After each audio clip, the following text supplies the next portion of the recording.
Hello and welcome. It's Gone Solo GOZR. I am your host and storyteller, Royce Rosewood, and we're playing through the GOZR system and setting using our Mythic Game Master Emulator 2nd Edition, making stuff up as we go along, having an adventure.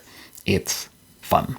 So in our last episode, our heroes, Camm and Xamxes, encountered a group of bog beasts who were having trouble with a sky worm. And Camm and Xamxes agreed to help slay the sky worm. It was a really close call. Camm would have died if we had not sacrificed the crocodile friend. Sometimes we have to make hard choices in these games. But with that, they were able to slay the skyworm. They got its golden eyes. Camm drank its blood to regain power. And that's where we're headed. Then we moved on and we started to get close to the Sunken Ruin where we're trying to get to. Unfortunately, there are a number of carnosaurs in the area. We don't know how many yet, but we'll find out. So that's going to be a tricky thing that we're going to have to figure out how to get past. So anyway, here we go. Let's get into it.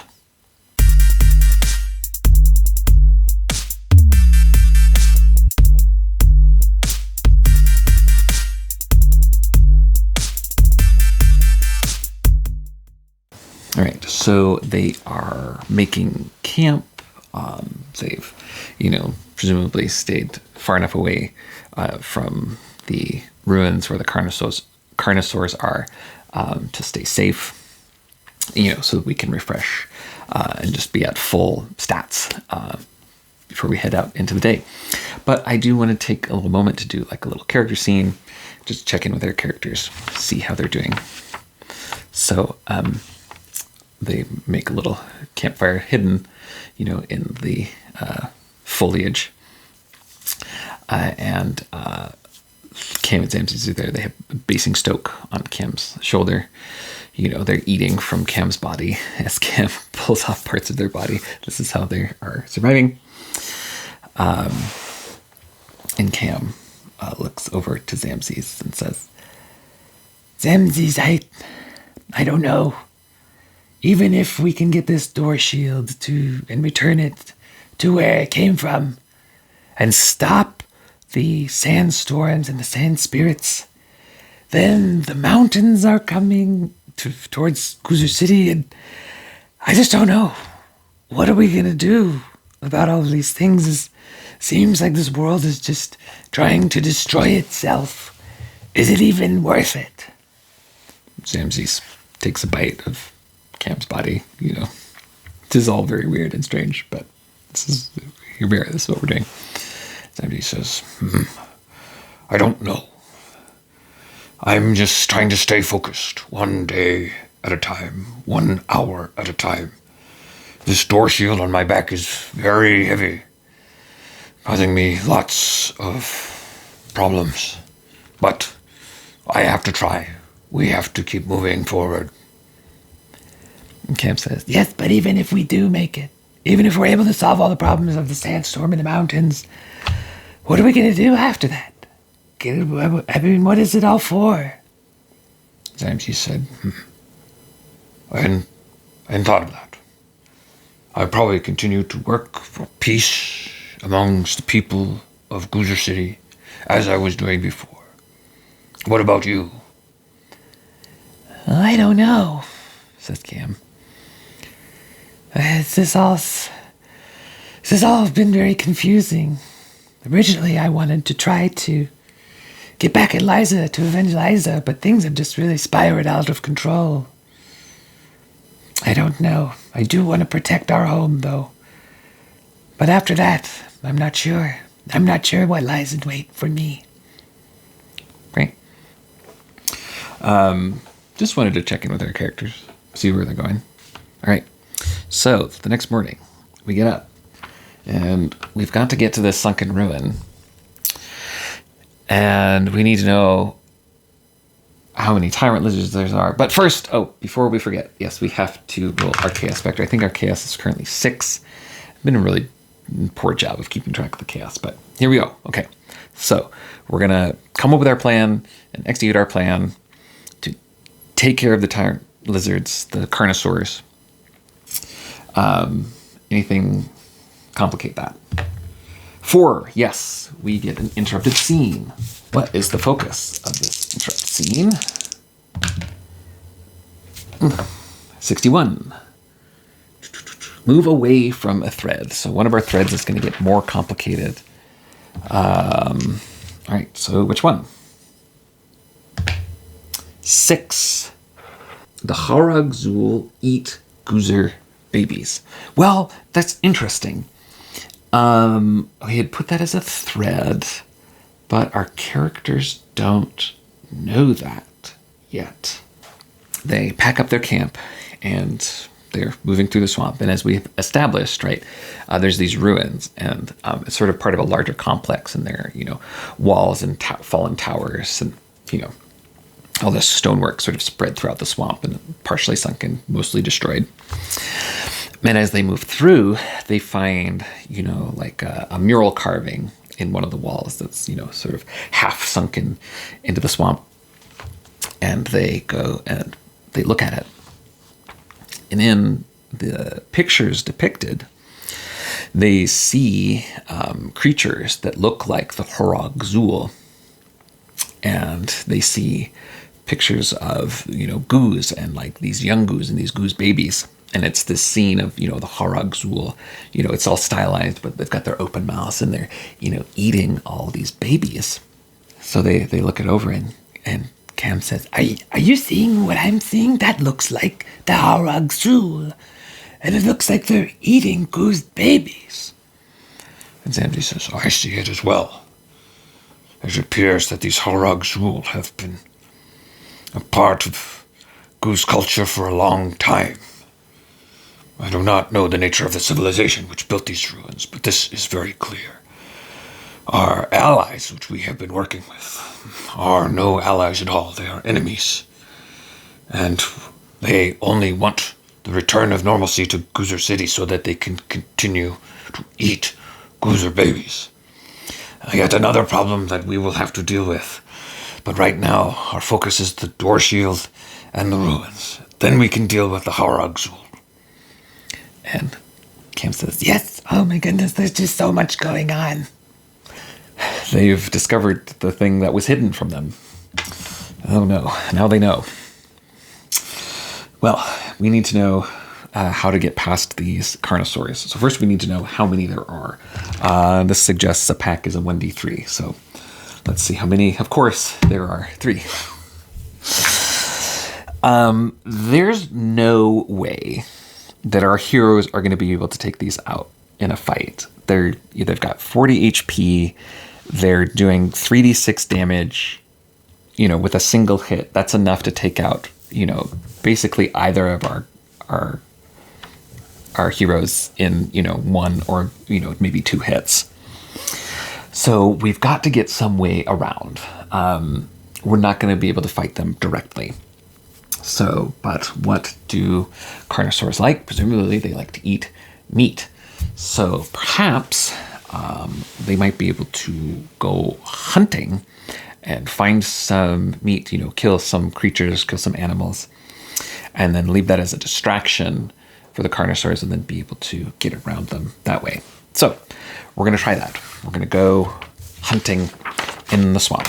So we'll have Camm, who's got the better cunning, do a cunning roll to see if we're successfully able to track down something to hunt and kill.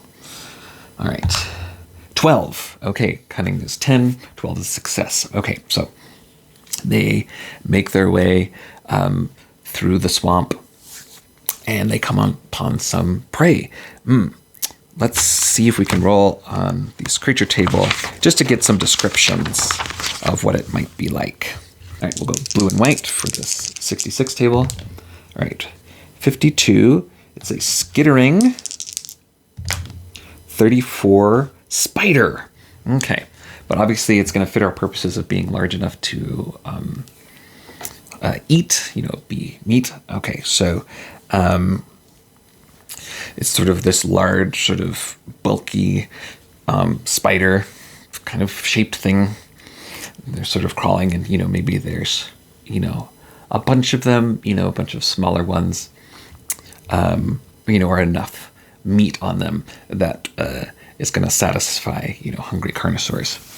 All right, so I guess we will have to fight these ones. Yeah, we'll say there's like 3 of them. We'll give them maybe 10 HP each. They'll do 1d6 damage. So yeah, we'll see how it goes. All right, so we're in combat. We'll say that successful cunning roll was able to give Xamxes and Camm time to sneak up. All right, Camm's going to spend 4 whiz, because we need to save some whiz for later for my plan, to cast a wizard spear. But it's only going to last for 2 rounds, so hopefully they can take care of this quickly. All right, Xamxes is going to target one with the I-beam. 12, okay, that will hit. Do 2 damage plus a 1d6, 5. Okay, that'll do 7 damage on one of them. Eyes burst, boom, and, sort of takes out some of the legs of the spider, kind of like crumbles over. All right. And then Camm is going to throw the spear and try to take out that one.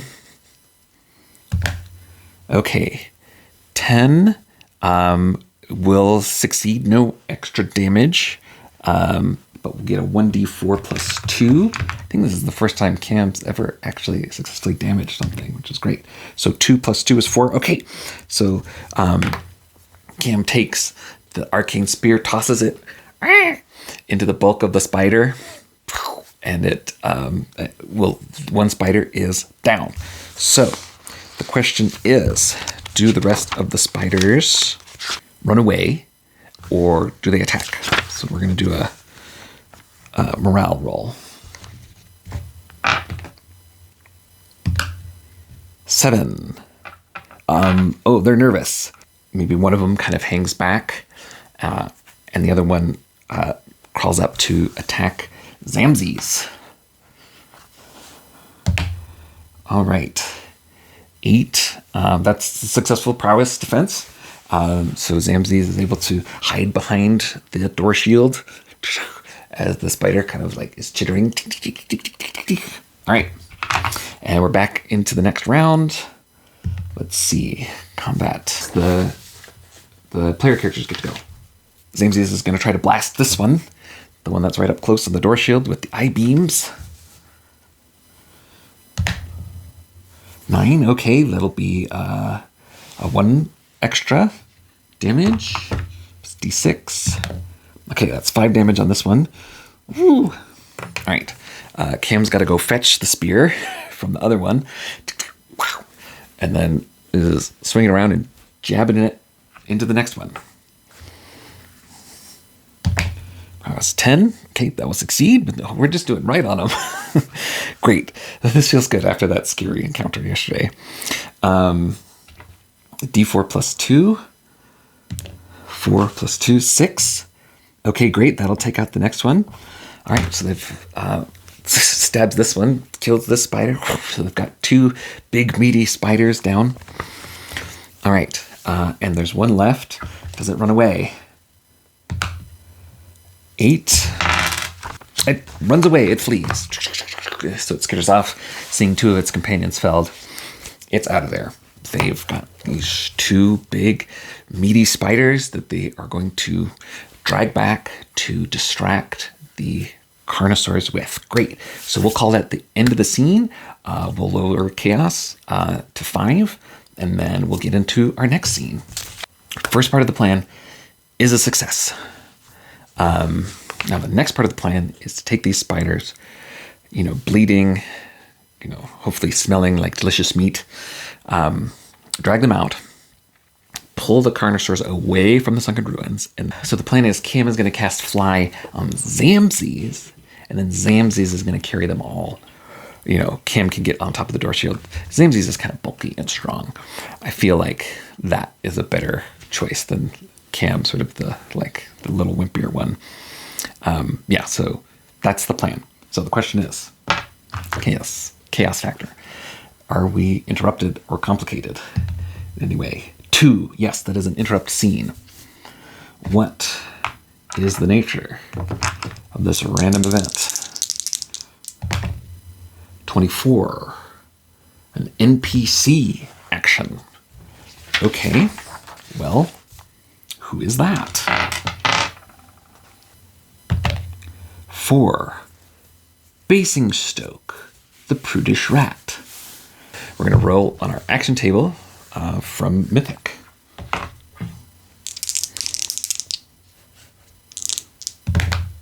$29. Delay. 57. Nature. So they are dragging the spider carcasses, through the swamp, and they're surrounded by this natural environment, with little animals chittering and that sort of thing. And Basingstoke, the familiar of Camm, has kind of been looking around and saying, I feel the call. I need to leave. I need to return. I must go. And Camm says, no. Now, basically, you can't leave now. We've got this plan. It's just going to delay it. We've got to keep going. You can't leave now. You've got to stay with us. And Basingstoke says, I have to go. I have to go now. Can you wait for me? I just need to explore. I just need to feel what it feels like to be an animal again. And Camm says, no, we can't wait. This plan is too critical. The Carnosaurs, you could come in any minute. And Basingstoke says, well, you have a choice. You can wait for me, or you can leave me, and I'm going to go turn back into an animal and no longer be your familiar. This is getting too crazy anyway. Dinosaurs, and skyworms, and robots in the swamp. This is crazy. What are we even doing this for? I don't know. I didn't sign up for any of this. I just want to get out of here. All right, well, Camm has a choice. Do we say bye to Basingstoke? Or do we delay this plan and possibly complicate it? They're going to stick around for a month, they said, and it hasn't quite been a month. It's maybe only been a couple weeks, but maybe it's time to say goodbye. All right, so Camm says, all right, well, I will miss you. Go on. Enjoy being a rat. This is a great place for a rat to live, a swamp.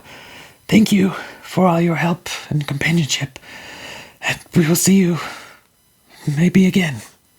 Go be well. And Basingstoke hops down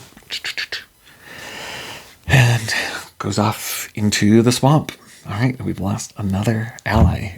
As we get closer and closer, we're just sort of running out of options. So the question is, does the plan work?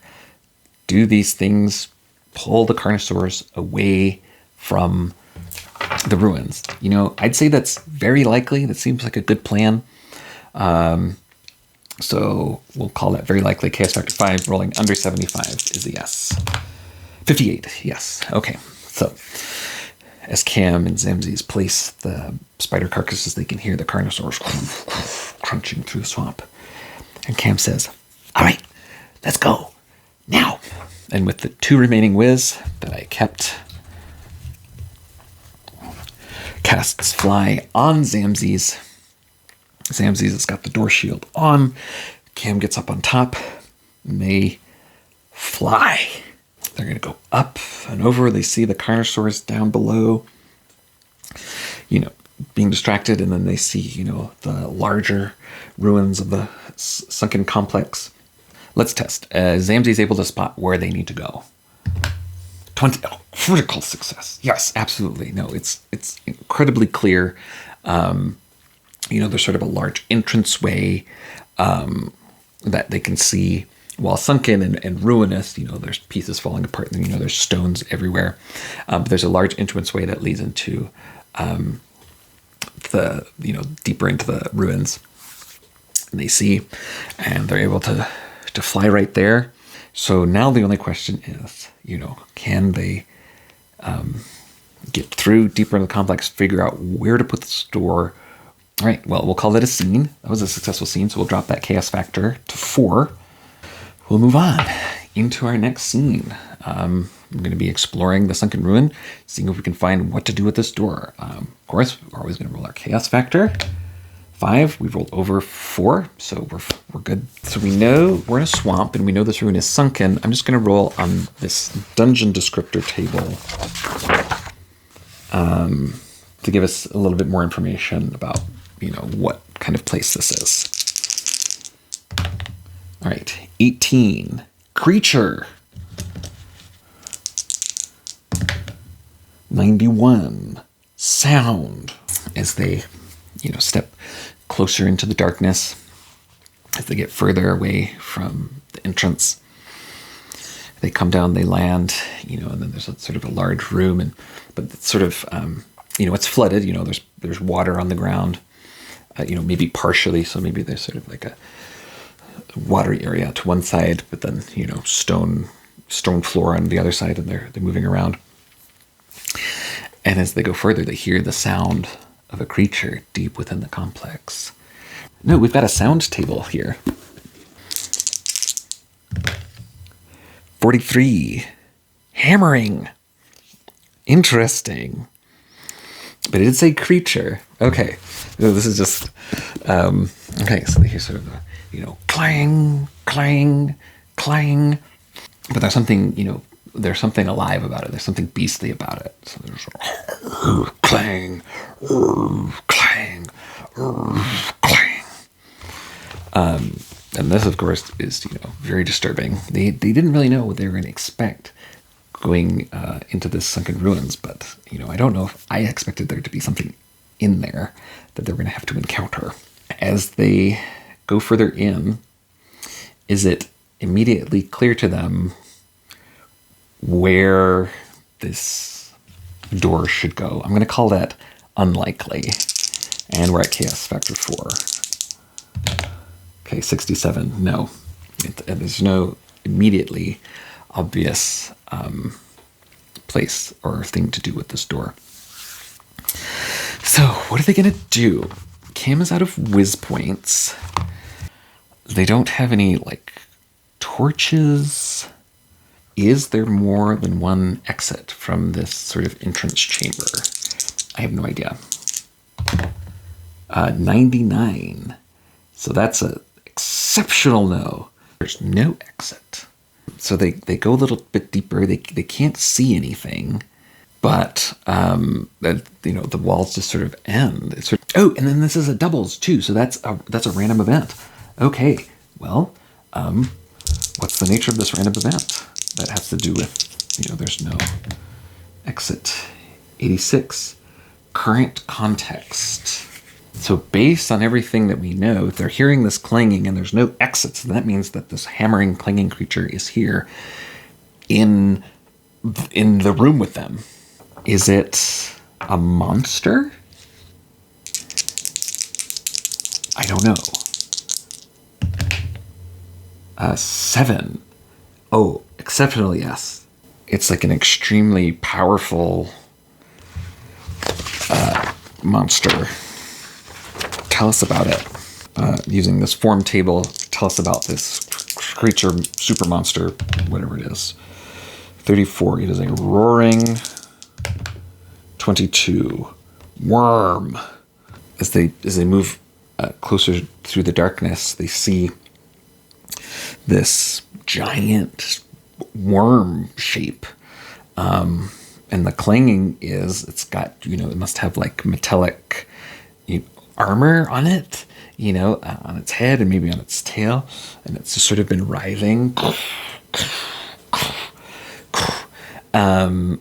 And it's, been hitting things, clank. Maybe it clangs it together. Maybe, this is sort of something that it just does. It's clanging its head and tail together.